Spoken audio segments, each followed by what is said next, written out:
ज्या नदीला आपण जीवनदायिनी म्हणतो, जिला माई म्हणून पुजतो, आज तीच नदी किती विदारक दिसत आहे.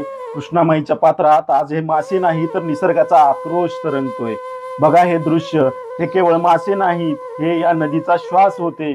पण प्रगतीच्या नावाखाली आपण इतकं विष ओतलंय की जलचरांना स्वतःच्या घरात श्वास घेणं कठीण झालंय. कावळे घरी नाही नकोसं वाटणार हे प्रदूषित पाणी उद्या आपल्या घरात येणार नाही याची खात्री काय? मग दोषी कोण?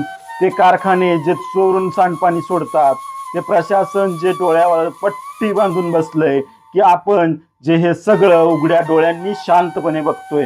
आज हे मासे मेलेत, उद्या ही नदी मरेल आणि परवा आपण फक्त या कोरड्या आणि विषारी पात्राकडे बघत हतबल राहू. हजारो शेतकऱ्यांची चूल ही नदी पेटवते, लाखो लोकांची तहान ही नदी भागवते. पण आज तिचं पाणी काळं पडलंय आणि तिचं हृदय धडधडणं थांबलंय.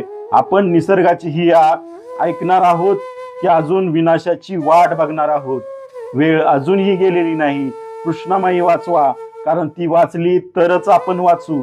हा फक्त एक व्हिडिओ नाही, तर हा शेवटचा इशारा आहे. आपण कधी जागे होणार? नदी वाचवा, निसर्ग वाचवा.